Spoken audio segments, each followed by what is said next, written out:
Hello friends, आज का हमारा टॉपिक है NCFTE 2009 मतलब कि national curriculum framework of teacher education, अध्यापक शिक्षा हेतु राष्ट्रीय पाठ्यचर्या 2009। सो फ्रेंड्स, ये टॉपिक बहुत ही मोस्ट इम्पॉर्टेंट है आपके एग्ज़ाम के पर्सपेक्टिव से और इसके साथ ही साथ जितने भी टीचिंग रिलेटेड एग्ज़ाम है, जैसे कि आपका टेट हो गया, सीटेट हो गया, जो भी टीचर शिक्षक भर्ती हैं उनमें भी इस टॉपिक से रिलेटेड आपके जो है क्वेश्चन पूछे जाते हैं। तो जैसा कि हमने पहले भी लगभग 4 टॉपिक पर जो है वीडियो अपलोड कर चुके हैं, तो अगर आपने उन प्रीवियस वीडियो को वॉच नहीं करा है तो इस वीडियो के बाद ज़रूर से वॉच कर लीजिएगा। तो ये टॉपिक जो है हमारा 5th यूनिट का लास्ट टॉपिक है। तो इस प्रकार से चलिए शुरू करते हैं। सो फर्स्ट पॉइंट ये है कि इस टॉपिक से रिलेटेड आपका क्वेश्चन पूछा जाता है कि अध्यापक शिक्षा हेतु राष्ट्रीय पाठ्यचर्या 2009 का मुख्य उद्देश्य क्या है। तो ये आपका जब लॉन्ग नोट्स में पूछा जाता है और साथ ही साथ इसको शॉर्ट नोट्स में भी कभी कभी पूछ देता है। तो अगर जब इसको आपको लॉन्ग नोट्स में पूछता है तब आपको प्रॉपर सिनॉप्सिस तैयार करके चीज़ों को बताना है। तो हमारा फर्स्ट पॉइंट रहेगा प्रस्तावना, मतलब कि इसकी भूमिका क्या है या फिर हम इसका इंट्रोडक्शन भी बोल सकते हैं। वही सेकंड पॉइंट रहेगा राष्ट्रीय शिक्षक शिक्षा परिषद का सामान्य परिचय। तो यहाँ पर आपको पता होने चाहिए कि कभी कभी NCFTE 2009 करके भी पूछ देता है या फिर इसको कभी कभी राष्ट्रीय शिक्षक शिक्षा परिषद करके भी पूछा जा सकता है। सो इस प्रकार से नेक्स्ट पॉइंट रहेगा इसके मुख्य उद्देश्य कौन कौन से हैं। पाठ्यचर्या एक सर्वाधिक उन्नत एवं विकसित प्रारूप के रूप में, मतलब कि जो NCFTE 2009 है उसका विकसित प्रारूप स्वरूप कैसा है, इसको अपने को बताना है और लास्ट में हम इनका कंक्लूजन इसको हम डिस्कस करेंगे। तो चलिए शुरू करते हैं। फर्स्ट है इसका इंट्रोडक्शन, मतलब कि प्रस्तावना। तो जैसा कि हम सभी जानते हैं कि अध्यापकों के 100% कंट्रीब्यूशन के बिना किसी भी शिक्षा व्यवस्था को बेहतर कर पाना जो है संभव नहीं है। शिक्षक ही एक ऐसा व्यक्ति होता है जो ज़मीनी स्तर पर विभिन्न योजनाओं को अमली जामा पहनाते हैं। उनके बिना हम किसी भी योजनाओं को साकार रूप नहीं दे सकते हैं। जैसा कि आप जो है जनगणना की बात करें, चाहे किसी भी प्रकार का इलेक्शन के दौरान जो भी होने वाले चुनाव प्रक्रिया है, तो उसमें भी क्या शिक्षकों की जो है नियुक्ति की जाती है, वहाँ पर उनको कार्य सौंपा जाता है, तभी क्या है वो सारे कार्य जो है हो पाते हैं। तो इस प्रकार से शिक्षक ही क्या है उन योजनाओं को अमली जामा पहनाते हैं। सभी सुझावों एवं सिफारिशें शिक्षक की ओर मुँह ताकती खड़ी रहती है। जब तक टीचर एक्टिव और जिम्मेदारी पूर्ण तरीके से उन सुझावों पर वो अमल नहीं करते हैं, तब तक वो सुझाव केवल कागज़ तक ही सीमित होकर रह जाते हैं, वो जो है योजनाएं लागू नहीं हो पाती है। तो इस प्रकार से शिक्षक को यहाँ पर एक्टिव होना बहुत ही ज़्यादा ज़रूरी है। जितने भी आयोग हैं वो शिक्षक प्रशिक्षण और जो छात्र अध्यापकों की प्रशिक्षण है उनको वो एम्फेसाइज करता है, उन पर अधिक विशेष बल देता है। सो इस प्रकार से NCF 2009 भी क्या है, जो शिक्षक प्रशिक्षार्थी हैं, मतलब कि जो छात्र अध्यापक है, जो भी BEd DEd MAd प्रशिक्षु हैं और इसके साथ ही साथ जो शिक्षक हैं, उनमें क्या है NCF 2009 द्वारा बताया गए जितने भी मुख्य उद्देश्य हैं उनको डेवलप करना ही क्या है इस आयोग का मुख्य उद्देश्य है। सो इस प्रकार से इन सभी पॉइंट पर हम आगे वाइडली डिस्कस करेंगे। सो फर्स्ट पॉइंट है राष्ट्रीय शिक्षक शिक्षा परिषद का सामान्य परिचय, या फिर इसको आप NCFTE 2009 करके भी बोल सकते हो। तो राष्ट्रीय शिक्षक शिक्षा परिषद का गठन देश में शिक्षक शिक्षा के नियोजन एवं समन्वित विकास की प्राप्ति, शिक्षक शिक्षा प्रणाली के मानकों एवं मानदंडों के विनियमन और उपर्युक्त अनुरक्षण के लिए राष्ट्रीय शिक्षक शिक्षा परिषद 1993 के अंतर्गत किया गया था। और यह एक क्या है सांविधिक निकाय है जो राष्ट्रीय शिक्षक शिक्षा परिषद की स्थापना 1995 में हुई थी। सो इस प्रकार से राष्ट्रीय शिक्षक शिक्षा परिषद देश में शिक्षक शिक्षा के नियोजित और समन्वित विकास का जिम्मेदार है। सो इस प्रकार से नेक्स्ट है कि NCTE विभिन्न शिक्षा पाठ्यक्रमों के मानक एवं मानदंड, शिक्षक शिक्षकों के लिए न्यूनतम योग्यताएं, विभिन्न करिकुलम के लिए छात्र अध्यापकों के प्रवेश के लिए पाठ्यक्रम एवं घटक तथा पाठ्यक्रम की अवधि एवं न्यूनतम योग्यता निर्धारित करती है, जो कि बहुत ही इम्पॉर्टेंट लाइन है ये। तो यहाँ पर NCTE ये कहता है कि जो जितने भी करिकुलम हैं शिक्षक प्रशिक्षार्थियों के और जो टीचर हैं उनको समय समय पर जो ट्रेनिंग दिया जाता है, तो उन करिकुलम को डिसाइड करता है। शिक्षक प्रशिक्षणार्थी के कौन कौन से उनमें योग्यताएं होनी चाहिए, उनकी कौन कौन सी क्राइटेरियाज होने चाहिए, उनका समय अवधि क्या होना चाहिए, उनकी न्यूनतम योग्यता, इन सारी चीज़ों को डिसाइड करती है NCFT 2009। तो इस प्रकार से यह ऐसे पाठ्यक्रम शुरू करने की इच्छुक संस्थाओं, जैसे कि वो सरकारी कॉलेज भी हो सकता है, गैर सरकारी भी हो सकता है, या फिर वो स्ववित्त पोषित भी हो सकता है, तो ऐसे कॉलेजेस को भी वो मान्यता प्रदान करता है। सो आई होप आपको यहाँ तक से अच्छे से समझ में आ गए होंगे शिक्षा की राष्ट्रीय पाठ्यचर्या के मुख्य उद्देश्य क्या हैं। सो फ्रेंड्स, NCF 2009 ये चाहता है कि शिक्षक प्रशिक्षार्थी या फिर जो छात्र अध्यापक हैं और जो टीचर हैं उनमें ये सारे क्वालिटीज़ होने चाहिए, या फिर इन सारे क्वालिटीज़ को डेवलप करना ही क्या है NCF 2009 का मुख्य उद्देश्य है। तो इनको हम इन निम्न पॉइंट्स के थ्रू समझने की कोशिश करेंगे। फर्स्ट है जिम्मेदार नागरिक, सेकंड है पाठ्यचर्या सुधार में सहयोग। तो इन सभी पॉइंट को आगे हम वाइडली डिस्कस करेंगे। वही थर्ड है सीखने की प्रक्रिया का ज्ञान, संवेदनशीलता का विकास करना, वास्तविक परिस्थिति का ज्ञान। सो इस प्रकार से नेक्स्ट पॉइंट है। तो इन जो मेन पॉइंट है उसको आप चाहे तो डायग्राम के थ्रू भी डिस्क्राइब कर सकते हो, इससे आपके पेजेस भी कंप्लीट हो जाएंगे, मतलब कि आप जो है आपके पेज इंक्रीज होंगे और इस प्रकार से आपका जो पॉइंट है वो अच्छा अट्रैक्टिव भी लगेगा आपका आंसर। सो इस प्रकार से नेक्स्ट है भाषा की गहरी समझ होनी चाहिए, पेशेवर उन्मुखीकरण, कला एवं सौंदर्य बोध का विकास, परामर्श कौशल का विकास, मूल्यांकन की सतत प्रक्रिया। तो इन सभी पॉइंट को हम एक एक करके यहाँ पर समझने की कोशिश करेंगे। फर्स्ट है जिम्मेदार नागरिक। तो यहाँ पर शिक्षक जो प्रशिक्षार्थी हैं और जो टीचर हैं उनमें जिम्मेदार नागरिक जो जिम्मेदारी का भाव है उनको विकसित करना क्या है NCFT 2009 का मुख्य उद्देश्य है। शिक्षक और शिक्षार्थी को उत्साहवर्धक, सहयोगी और मानवीय होना चाहिए। आपस में परस्पर सहयोगी भावना होना चाहिए। शिक्षक और छात्रों के बीच मैत्रीपूर्ण व्यवहार होना चाहिए, जैसे कि जिससे विद्यार्थी अपनी संभावनाओं को पूर्ण विकास करके जिम्मेदार नागरिक के रूप में अपनी भूमिका निभाएंगे। सो इस प्रकार से नेक्स्ट है पाठ्यचर्या सुधार में सहयोग। शिक्षक प्रशिक्षार्थी को ऐसे व्यक्तियों के, तो यहाँ पर मिस्टेक हो गया है, आप इनको करेक्शन कर लीजिएगा। शिक्षक प्रशिक्षार्थी को ऐसे व्यक्तियों के समूह का सक्रिय सदस्य बने जो लगातार सामाजिक और विद्यार्थियों की व्यक्तिगत आवश्यकताओं को ध्यान में रखकर सजगता से पाठ्यचर्या सुधार में कार्य करें।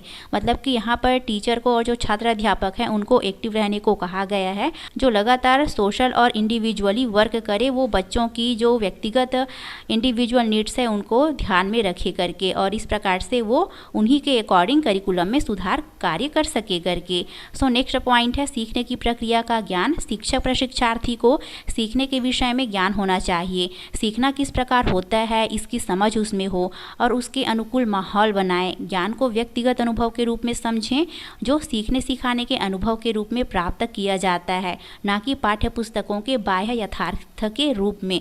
मतलब कि जो टीचिंग है वो जो है रियलिस्टिक होनी चाहिए, वास्तविक जीवन से संबंधित होनी चाहिए, जो रियल लाइफ में जो भी प्रॉब्लम्स चल रही हैं उनके अकॉर्डिंग होना चाहिए, जिससे कि बच्चा जो है उन सारी चीज़ों से वो कनेक्ट कर पाएंगे और जो उनके भावी जीवन में भी काम में आएंगी। सो इस प्रकार से टीचर जो कुछ भी पढ़ाते हैं वो प्रैक्टिकली होना चाहिए, व्यवहारिक जीवन से संबंधित होना चाहिए, ना कि सिर्फ पाठ्य पुस्तक से संबंधित। सो इस प्रकार से नेक्स्ट पॉइंट है संवेदनशीलता का विकास। शिक्षक प्रशिक्षार्थी उन सामाजिक, पेशेवर और प्रशासनिक संदर्भों के प्रति संवेदनशील होना चाहिए जिनमें उसे काम करना पड़ता है। मतलब कि वर्तमान में जो कुछ भी समस्याएं चल रही है उनका भी उन्हें ध्यान होना चाहिए, और चूँकि उन्हें जो है इनसे रिलेटेड ही काम करने होंगे। मतलब कि भाई वर्तमान में जैसी परिस्थिति होगी तो इसका इम्पैक्ट क्या है, स्कूल पर भी पड़ेगा, समाज पर पड़ेगा, बच्चों पर पड़ेगा और खुद टीचर पर भी पड़ेगा। तो इस प्रकार से इन समस्याओं के प्रति, इन चीज़ों के प्रति जो है उन्हें संवेदनशील होने की ज़रूरत है। तो इस प्रकार से शिक्षक प्रशिक्षार्थी में और शिक्षक में संवेदनशीलता का विकास करना क्या है NCFT 2009 का मुख्य उद्देश्य है। वही नेक्स्ट पॉइंट है वास्तविक परिस्थिति का ज्ञान होना चाहिए टीचर को। शिक्षक प्रशिक्षण पाठ्यक्रम के अंतर्गत प्रशिक्षण हेतु विद्यालय एवं कक्षा की वास्तविक परिस्थितियों का ज्ञान होना चाहिए कि क्लासरूम में किस तरह की कौन कौन सी परिस्थितियाँ आती है, उन्हें बच्चों को किस प्रकार से डील करने हैं, उन्हें किस प्रकार से टीच करने हैं, और जो भी इसके अलावा और भी बहुत सारे जो है कंडीशन हो सकते हैं। सो इस प्रकार से नेक्स्ट पॉइंट है भाषा की गहरी समझ होनी चाहिए। वर्तमान शिक्षक पाठ्यचर्या में भाषा के केंद्रीय महत्व को नहीं समझा जा रहा है, इसे नेग्लेक्ट किया जा रहा है, जो कि आगे चलकर जो है समस्या उत्पन्न कर सकती है। तो शिक्षण के दौरान भाषा ही एक सशक्त भूमिका निभाता है, जिसे टीचर और बच्चे दोनों क्या है अपने विचारों को अभिव्यक्त कर पाते हैं। सो इस प्रकार से प्रशिक्षण पाठ्यक्रम में भाषा की गहरी समझ एवं दक्षता को हासिल करने का प्रयास किया जाना चाहिए। सो फ्रेंड्स, अधिकतर आप लोग देखेंगे कि कुछ बच्चे जो है और कुछ टीचर भी हैं जो श का उच्चारण जो है स करके करते हैं। तो अगर जब टीचर ही इस प्रकार का उच्चारण करेगा, प्रोनाउंसिएट करेगा, तो उसका जो गलत इम्पैक्ट है वो बच्चों पर भी पड़ेगा और इस प्रकार से वो अपनी जीवन भर क्या है वो गलत उच्चारण करते रहेगा। सो इस प्रकार से छोटी छोटी मिस्टेक हैं भाषा से संबंधित, तो इन चीज़ों में उन्हें गहरी समझ होनी चाहिए और इससे रिलेटेड उनमें स्किल्स होने चाहिए। सो इस प्रकार से नेक्स्ट पॉइंट है पेशेवर उन्मुखीकरण। तो शिक्षक को अपनी आकांक्षाओं, स्व समझ, क्षमताओं और रुझानों को समझने का अवसर मिलना चाहिए। भाई, जब तक टीचर अपने अंदर की एबिलिटी को नहीं पहचानेगा, उन्हें किन चीज़ों में इंटरेस्ट है, उनकी किन चीज़ों में रुझान है, इच्छा है, तो जब तक वो इन चीज़ों के बारे में नहीं जानेगा, क्या वो बच्चों को अच्छी तरह से डील कर पाएंगे, क्या वो बच्चों को अच्छी तरह से समझा पाएंगे? क्योंकि आज के डेट में जो है टीचर को बहुत ही अप टू डेट रहने की ज़रूरत है और वर्तमान में जिस प्रकार की हमें स्किल्स की ज़रूरत है उनके बारे में भी उन्हें जो है नॉलेज होना चाहिए, जैसे कि ग्राफिक डिज़ाइन हो गया, ब्लॉगिंग हो गया, और भी बहुत सारे फील्ड है इससे रिलेटेड। तो इस प्रकार की चीज़ों के बारे में भी उन्हें थोड़े पता होने चाहिए। सो इस प्रकार से नेक्स्ट पॉइंट है पाठ्यचर्या एनसीईआरटी 2009 एक सर्वाधिक उन्नत एवं विकसित प्रारूप के रूप में, मतलब कि जो एनसीईआरटी 2009 है उसको किस प्रकार से इम्पैक्टफुली प्रभावी बनाया जा सकता है, उनका जो विकसित संरचना है वो इस प्रकार है, जिसे हम इन निम्न पॉइंट्स के थ्रू समझने की कोशिश करेंगे। फ्रेंड्स, यहाँ पर इसके बहुत सारे पॉइंट है, तो इसको हम फटाफट से डिस्कस करेंगे। आप चाहे तो इन पॉइंट्स को अपने वर्ड में भी डील कर सकते हो, बहुत ही ईजी है। फर्स्ट है अवधि में परिवर्तन, चेंज इन ड्यूरेशन। तो एनसीईआरटी 2009 ये कहता है कि जो छात्र अध्यापक है उनको जो प्रशिक्षण दिया जाता है उनकी अवधि में परिवर्तन किया जाना चाहिए करके, मतलब कि उनका ये मानना है कि उनकी अवधि जो है शॉर्ट है करके, तो उनको थोड़ा सा अवधि को बढ़ाना चाहिए करके, जो प्रशिक्षण है उसकी अवधि को थोड़ा बढ़ाना चाहिए करके। और ये जो है केवल 2 वर्ष के लिए लागू किया गया था, जब 1995 में ये चीज़ें लागू हुई थी तब।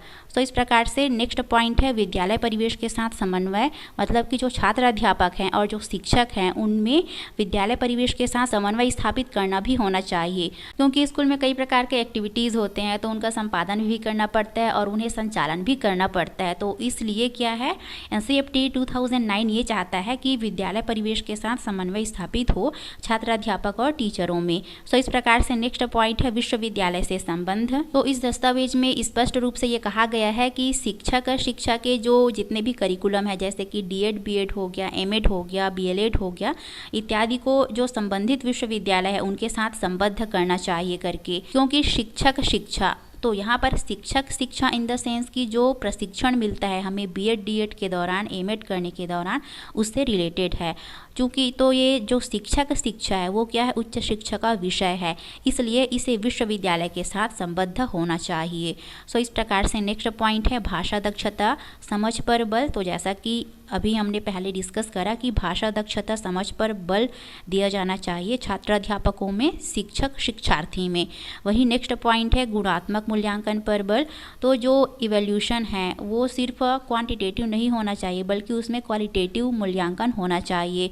बच्चों में उन सारी चीज़ों को, स्किल्स को इन्हेंस करना होना चाहिए, ना कि सिर्फ पुस्तकी ज्ञान बस देना। सो इस प्रकार से नेक्स्ट पॉइंट है शिक्षक अधिगम केंद्रों की स्थापना की जानी चाहिए, नैक द्वारा मूल्यांकन। यहाँ पर आप लोग जानते भी होंगे कि समय समय पर क्या है कुछ कॉलेज में नैक द्वारा जो है इवैल्यूएशन करने के लिए टीम आती है कि उस स्कूल में जो बेसिक फैसिलिटीज़ है वो है कि नहीं, लैब हो गया, लाइब्रेरी हो गया, जो भी पीने योग्य साफ पानी हो गया, वॉशरूम वगैरह हो गया, एक्सेट्रा, और भी बहुत सारे फैसिलिटीज़ होते हैं, तो वो सारी चीज़ें है कि नहीं, किस प्रकार से वो स्कूल या फिर कॉलेज जो है परफॉर्मेंस कर रहा है, उनके एजुकेशन का लेवल क्या है, तो इन सारी चीज़ों के बेसिस पर क्या है NAAC द्वारा मूल्यांकन किया जाता है उस उस कॉलेज या फिर उस स्कूल का। तो इस प्रकार से NAAC द्वारा मूल्यांकन जो है समय समय पर किया जाना चाहिए, ये NCF 2009 कहता है। वही नेक्स्ट पॉइंट है बुनियादी सुविधाओं पर बल दिया जाना चाहिए। पाठ्यक्रम में परिवर्तन, समय समय पर करिकुलम में चेंजेस भी किए जाने चाहिए। जो वर्तमान समसामयिक परिस्थिति है, समस्याएं हैं, उनके बेसिस पर करिकुलम में जो है चेंजेस किए जाने चाहिए करके। वहीं नेक्स्ट है व्यावसायिक सम्मेलन एवं बैठकों में भागीदारी। नेक्स्ट है नवीन शिक्षण संस्थानों की अनुमति में पारदर्शिता होनी चाहिए। सो आई होप आपको ये सभी पॉइंट अच्छे से समझ में आ गए होंगे। तो इसका PDF आपको टेलीग्राम चैनल B.Ed मंत्रास में मिल जाएगा। तो इस टॉपिक का कंक्लूजन ये निकलता है कि NCF TE 2009 जो है मुख्यतः शिक्षक प्रशिक्षार्थी मतलब कि जो छात्र अध्यापक हैं और जो टीचर हैं उनको ध्यान में रखते हुए ही इन 2009 के उद्देश्य को बनाया गया है, जिससे क्या है टीचर जो है और जो छात्र अध्यापक हैं वो एक्टिव हो सके, क्रिएटिव हो सकें और उनमें जिम्मेदार नागरिक के भाव विकसित हो सकें करके। सो इस प्रकार से 1995 में जो राष्ट्रीय शिक्षक शिक्षा परिषद 2009 का गठन है, उसके बाद से ही शिक्षक शिक्षा में गुणात्मक विकास और सुधार हेतु बहुत सारे प्रयास किए गए हैं। राष्ट्रीय शिक्षक शिक्षा परिषद के द्वारा 2009 के करिकुलम की जो रूपरेखा है, करिकुलम का ही एक प्रभाव है जो आज शिक्षक शिक्षा के क्षेत्र में व्यापक रूप से प्रभाव देखने को मिला है। तो आई होप आपको ये सभी पॉइंट अच्छे से समझ में आ गए होंगे और ये वीडियो आपके लिए काफ़ी हेल्पफुल रही होगी। वीडियो को लाइक और शेयर कर दीजिएगा। चैनल पर पहली बार आए हो तो सब्सक्राइब करके बेल आइकन को प्रेस कर लेना ताकि इस तरह के हेल्पफुल कंटेंट आप तक ईजिली पहुंच सके। Thanks for watching.